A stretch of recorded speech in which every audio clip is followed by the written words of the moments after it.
انسان کو اچھی سوچ پہ وہ انعام ملتا ہے جو اسے اچھے اعمال پہ بھی نہیں ملتا، کیونکہ سوچ میں دکھاوا نہیں ہوتا۔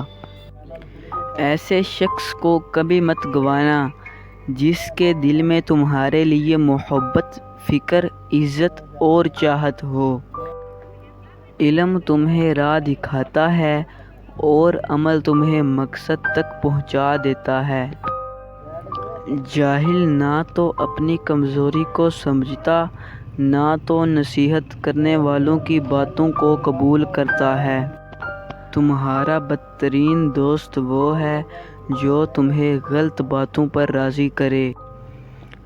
حضرت علی رضی اللہ تعالیٰ عنہ سے کسی نے پوچھا، اگر کوئی اپنا بھول جائے تو کیا کیا جائے؟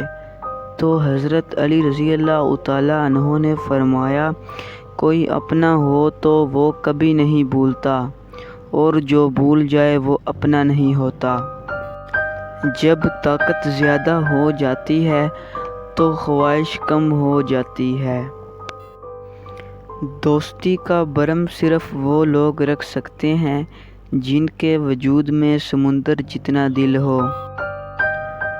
دوست کے ساتھ اس نمک کی طرح رہو جو کھانے میں دکھائی نہیں دیتا، لیکن اگر نہ ہو تو اس کی کمی بہت محسوس ہوتی ہے۔ لوگوں سے یاد کرنے کا شکوہ مت کرو، کیونکہ جو انسان اپنے رب کو بھول سکتا ہے وہ سب کو بھول سکتا ہے۔